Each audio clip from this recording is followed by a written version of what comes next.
Bom dia, boa tarde, boa noite. Eu não sei que horário você está vendo esse vídeo, por isso eu estou te saudando assim.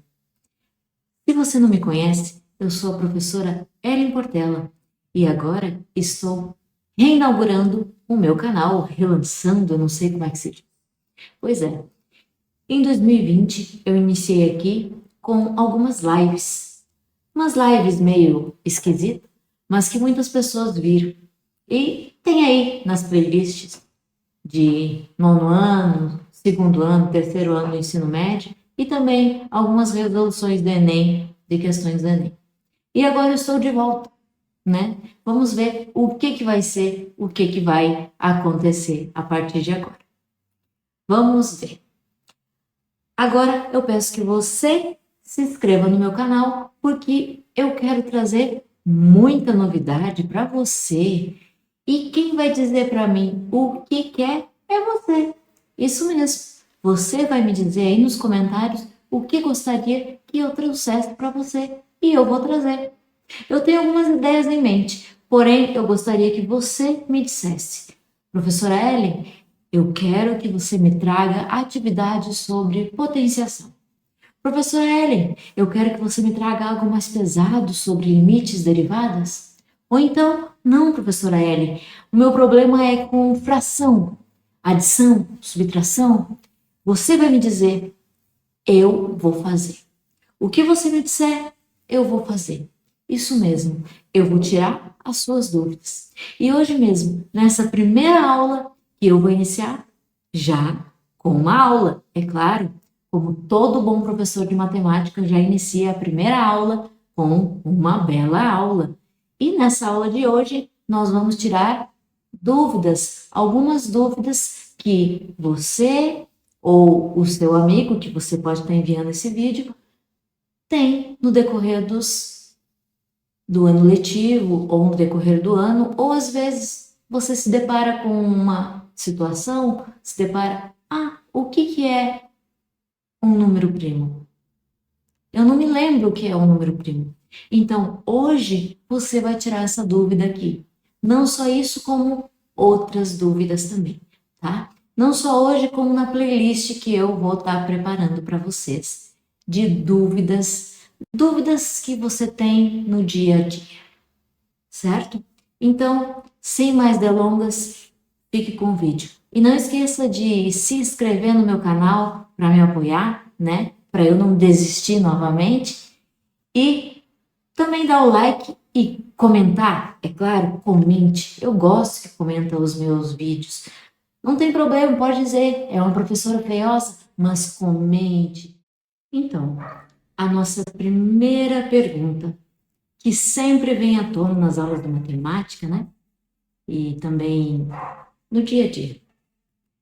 E eu comentei agora. O que é um número primo? Vamos responder. Pois bem, simples. Número primo é aquele número que só tem dois divisores. E aí vem a outra pergunta. O que é divisor? O que é? Então, o que é divisor? Quando se fala em divisor, eu penso da seguinte maneira, de maneira simples. Divisor é quando eu tenho um número que eu posso dividir por aquele número e dar um resultado sem vírgula, um resultado exato. Então, o número primo, ele tem dois divisores, apenas dois e não mais que dois e nem menos que dois. E esses dois divisores são apenas o número 1 e ele próprio. Então, por exemplo, vamos ver o número 5. O número 5, eu posso dividir o número 5 por 1. Se eu dividir o número 5, bom, não estou muito treinada ainda nesse quadro, tá? O número 5, se eu dividir o número 5 por 1, o resultado será 5, certo? Se eu dividir o número 5 por 5, nossa, ficou tão horrível. Vou apagar. Não estou treinada, gente. nem um pouco treinada.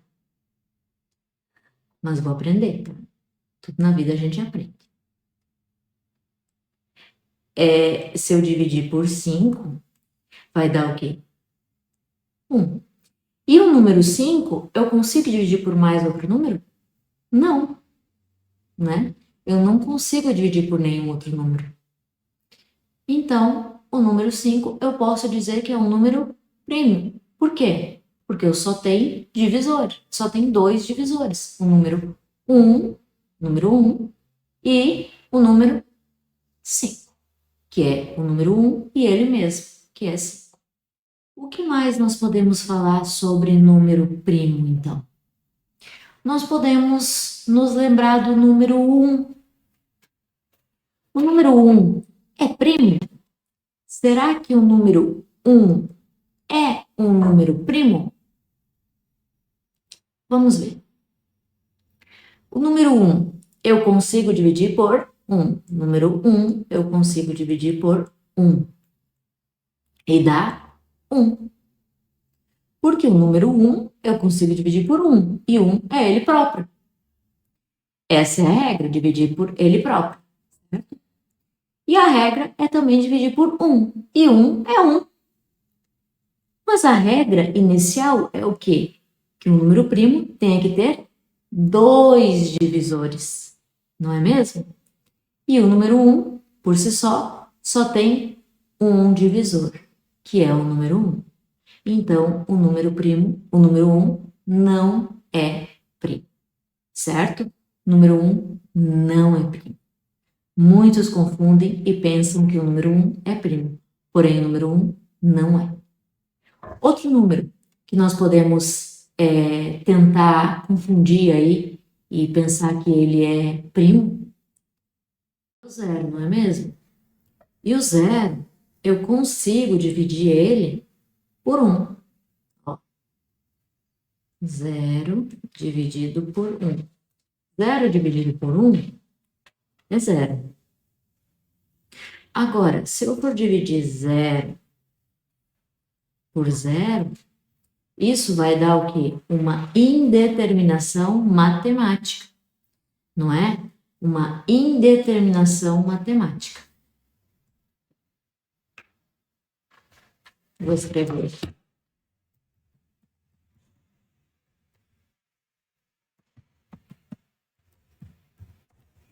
Né? Uma indeterminação matemática. Por quê, gente? Porque eu não posso dividir 0 por 0. Não tem como. Se você colocar na calculadora, não vai dar certo. Então, pessoal, os números primos são o quê? Números divisíveis por 1 e por ele mesmo, né? Eu poderia dizer que número primo aqui, nós temos o número 2, né? Ele é par e é primo, e uma curiosidade que o único número par que é primo é o número 2, né? Que depois nós já temos aí o número 4, e o número 4 ele já dá para dividir por 2, para dividir por 1 e por 4, então ele já tem 3 divisores, né? Depois nós temos o número 3, 5, 7, depois do 7 nós temos aí o número 11, 13, 17, 19, olha, tá indo mal isso aqui. E vai indo diante. Então, são infinitos números primos aí que a gente tem que fazer um teste. Qual é o último número primo? Não sei, tá? Eles são infinitos. Tá bom, pessoal? Então, de número primo, é isso aí. Bom, nossa segunda pergunta é, então, que o pessoal tem muita dúvida mesmo, os alunos, né? Na aula, todos os quadrados, eles são retângulos?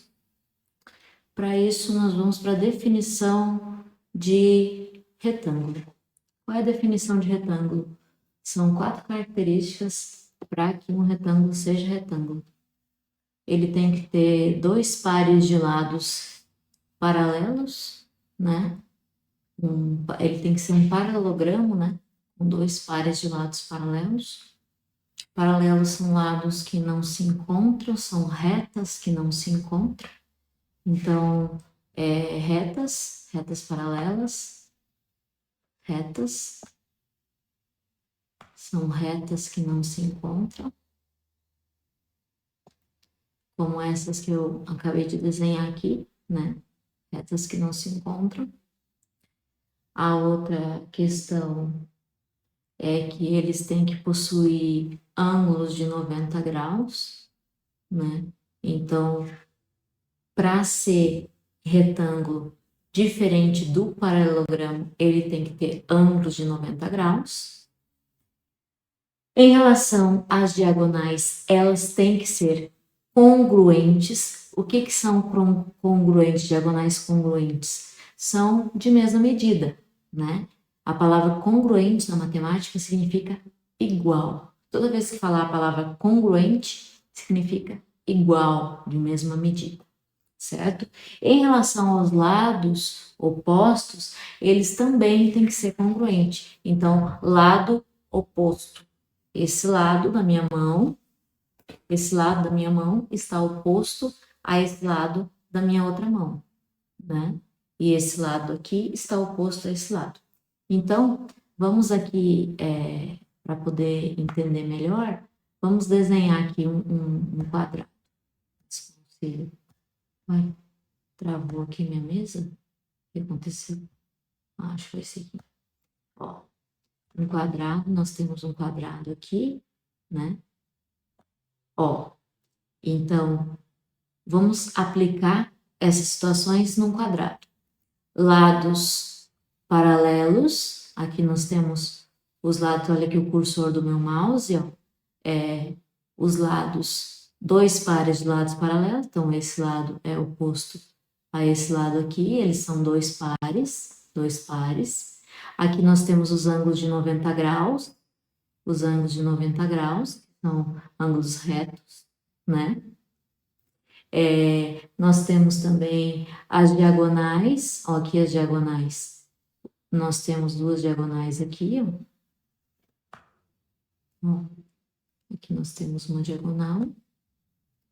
E aqui nós temos outra diagonal. E elas são iguais. Bom, elas possuem a mesma medida.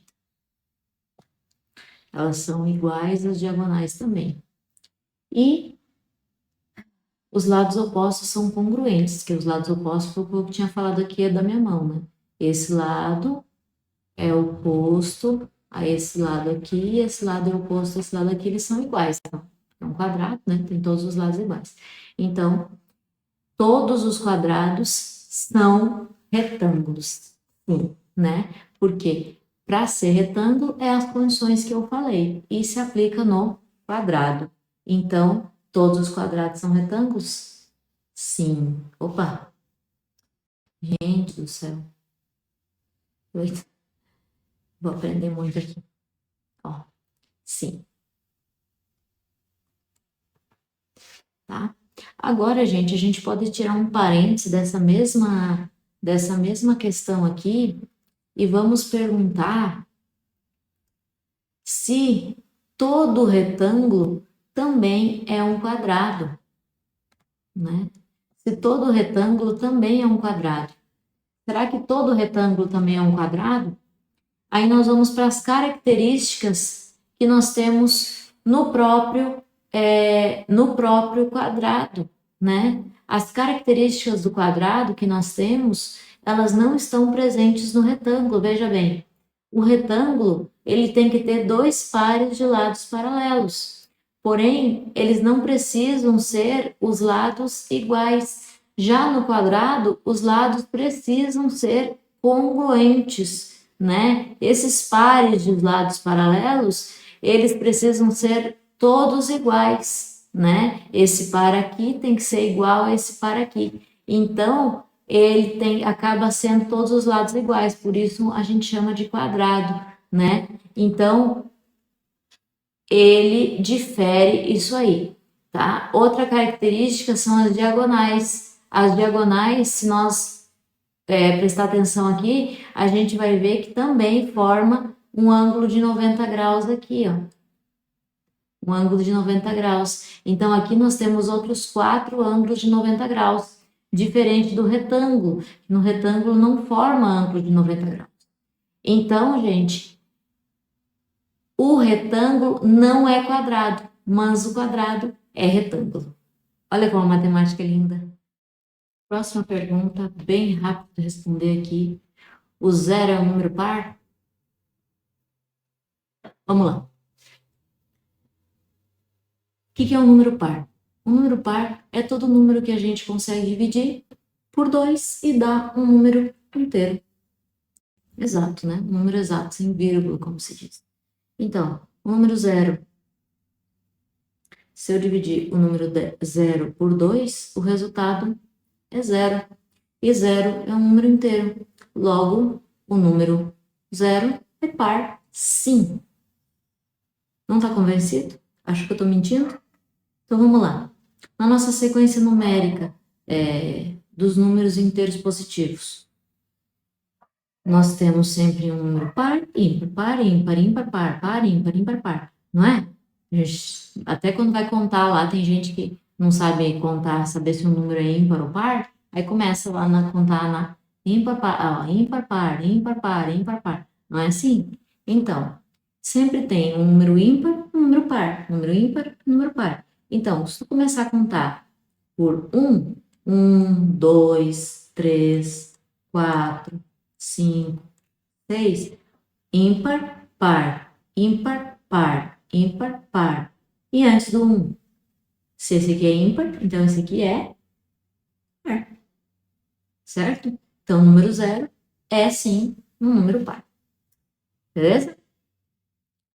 Uma pergunta que sempre, mas sempre está aí, né?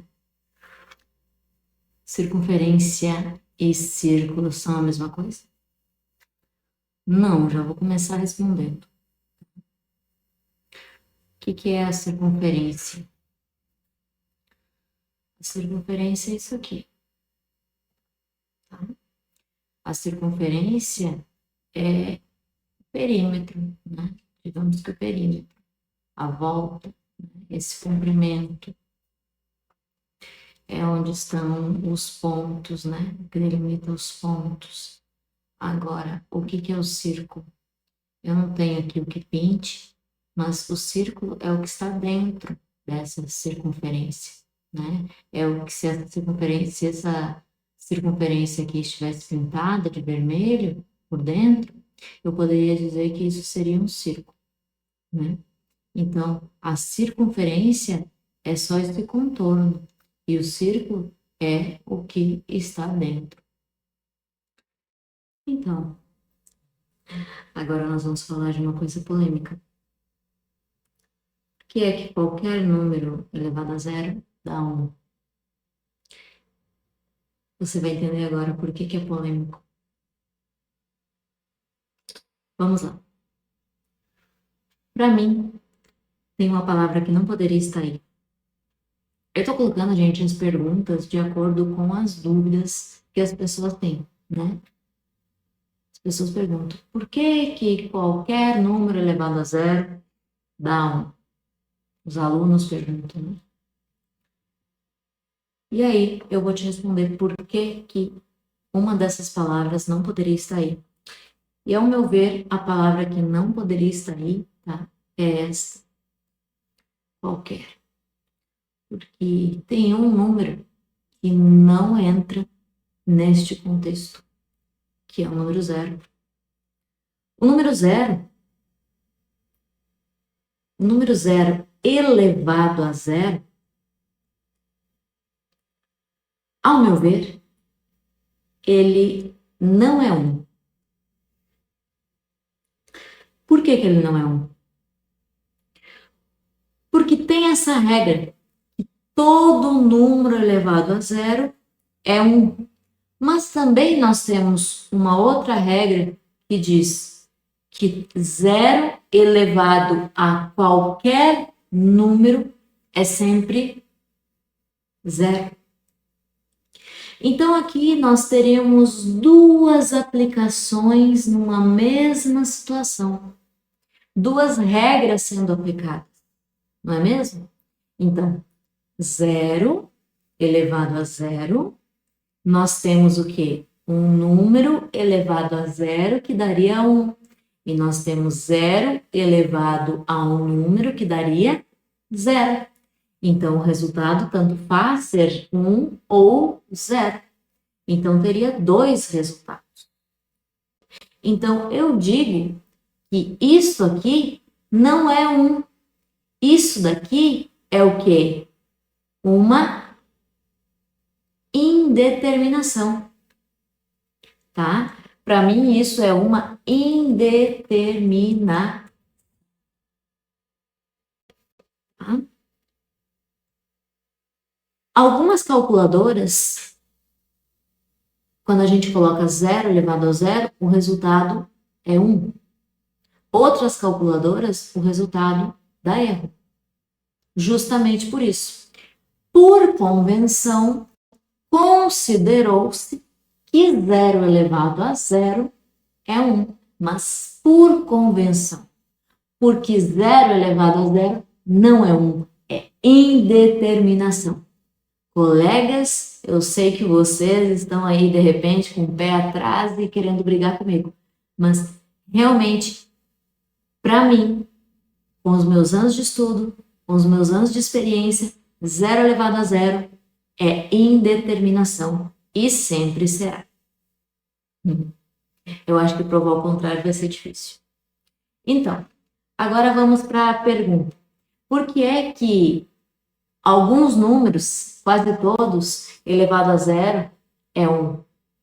Então, gente, vamos começar. Se eu tenho qualquer número, 2, por exemplo, dividido por 2, dá 1. Ou seja, se eu tenho um número e eu divido por ele mesmo, o resultado é 1. Beleza, começou tranquilo, né?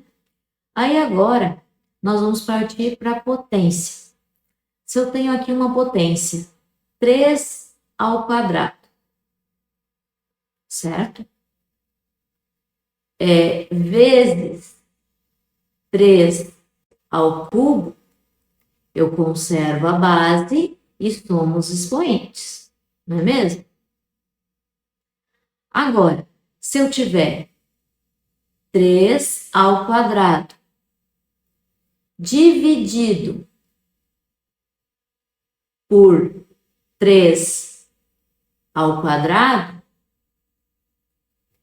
eu conservo a base e subtraio os expoentes. Então, eu vou ter 2 menos 2, 0. Ok? Aí agora, gente, vamos colocar isso em forma de fração. 3 ao quadrado dividido por 3 ao quadrado. Se eu olhar assim, 3 ao quadrado e 3 ao quadrado, não é a mesma coisa que isso daqui, que era um número dividido por ele mesmo? Aqui não é um número dividido por ele mesmo? E quando eu tenho um número dividido por ele mesmo, não é 1? É 1. Então, e aqui nós não vimos que 3 elevado ao quadrado dividido por 3 elevado ao quadrado não deu 3 elevado a zero? Então, aqui nós temos uma igualdade. Então, define-se, nesse caso aqui, que 3 ao quadrado é igual a 1. Ou seja, 3 ao quadrado não, 3 elevado a zero é igual a 1. Ou seja, um número elevado a zero é igual a 1. Nesse caso aqui, 3 elevado a zero é igual a 1. Mas isso poderia ser com qualquer número. Então, gente, aí eu estou mostrando para você esta propriedade. Próxima pergunta, então, gente. O que é um polígono regular? Polígono regular, gente. Regular é o seguinte, simples assim.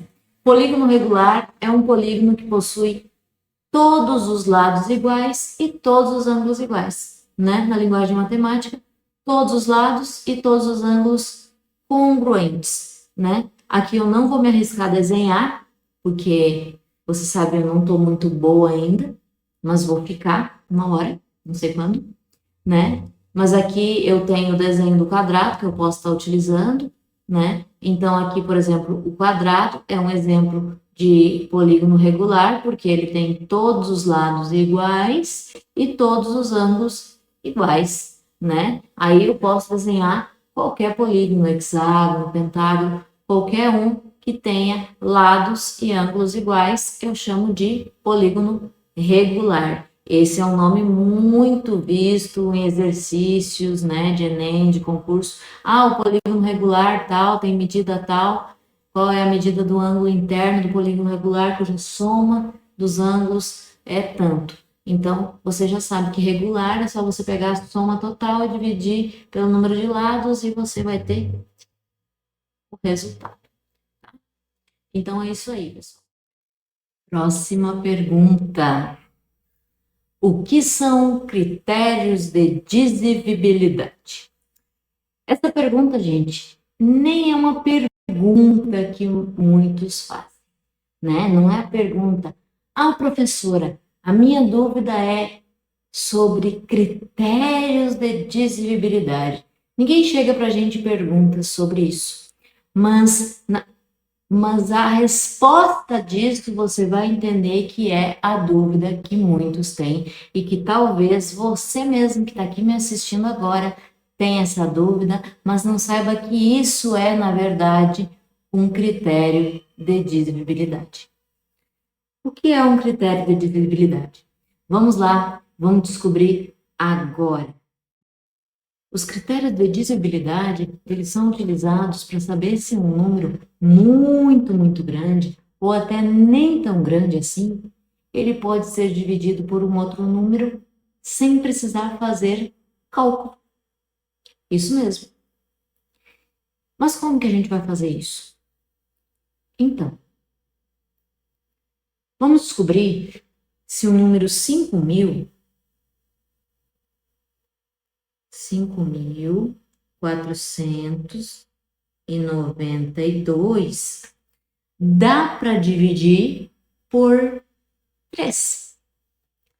Se eu quisesse fazer do modo usual, né, ou você aí quer fazer, o que você faz? Sem calculadora, é claro, né? Você vai estar lá num concurso público, né? Nem lá na tua prova, tua professora vai estar te olhando. E aí, você quer saber se esse número dá para dividir por 3. Como que eu vou fazer? Olha bem. 5, 4, 9, 9 mais 9, 18, mais 2, 20. 2 mais 0, 2, não dá. Não dá para dividir por 3. O que foi isso, professor? O que a senhora está fazendo? Que número é esse? Que contagem é essa que a senhora fez? Então, eu utilizei um critério de divisibilidade para saber se esse número é ou não divisível por 3. Então, vamos lá comigo. Não existe um critério de divisibilidade para todos os números, tá, gente? Existe um critério de divisibilidade para alguns números, mas já ajuda bastante. E quais esses números que nós podemos dizer que têm esses critérios de divisibilidade? Os números que nós temos o critério de divisibilidade é o número 2. Quando que o número é divisível por 2? Simples, se ele for par. Se o número for par, ele é divisível por 2. Pode pegar esse número e dividir por 2, que vai dar certinho, sem problema nenhum. Tá? Então, fatoração todinha lá. Por 3. Vou acostumar com essa mesa. Por 3. Quando que o número é divisível por 3? Quando a soma dos algarismos do número que você quer dividir der 3, 6 ou 9.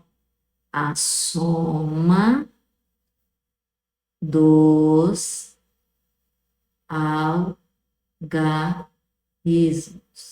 Eita, letra linda!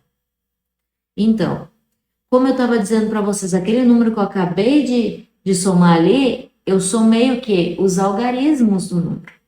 Por isso que não deu. Agora vamos testar o número 486. 486. Se eu somar 4 mais 8 mais 6, ó, eu somo 4 mais 6 vai dar 10. E 10 mais 8 vai dar 18. Aí, 18, foi, professora, não deu nem 3, nem 6, nem 9. Então, não dá, professora. Daí, não deu ainda, porque nós temos que somar novamente até ser um número de um algarismo só. Então, a gente soma de novo. 1 mais 8, que vai dar 9. Então, esse número 486 é um número que eu posso dividir por 3 tranquilamente, porque ele é o número de que a soma dos algarismos dele dá 9. Então, eu vou somar sucessivamente o número para que ele fique um número de um algarismo só, né? E esse algarismo tem que ser 3, 6 ou 9. Aí, qual é o outro critério? Para qual outro número nós temos? Número 4. O número 4. Qual é, então? Eu vou ter que somar também? Não. O número 4, eu tenho que observar os dois últimos algarismos. Se os dois últimos algarismos, vai ser difícil escrever.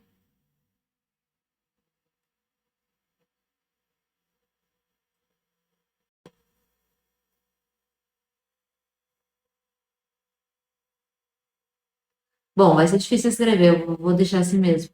Se os dois últimos algarismos forem divisíveis por 4, então ele é divisível por 4, né? Eu vou colocar aqui, divisíveis. Nossa, que horrível.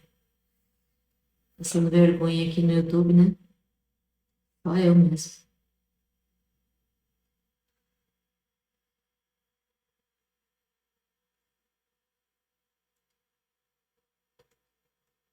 Tá.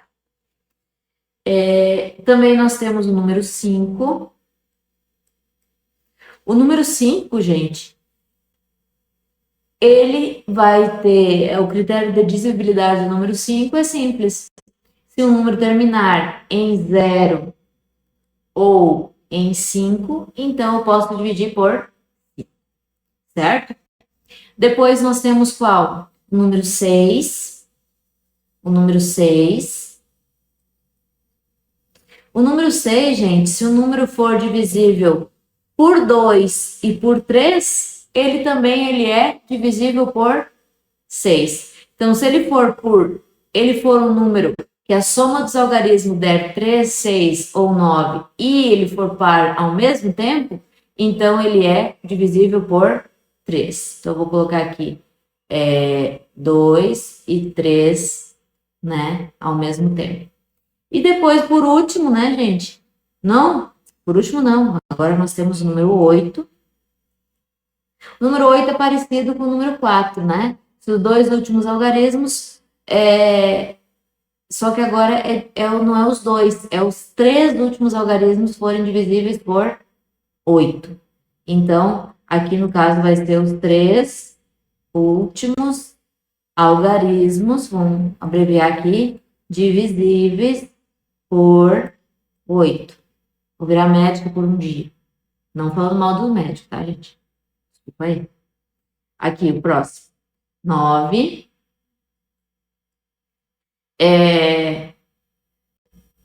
9 é o seguinte, parecido com 3, só que a soma tem que dar... Feio demais, gente. A soma tem que dar quanto? 9, tá? Então, a soma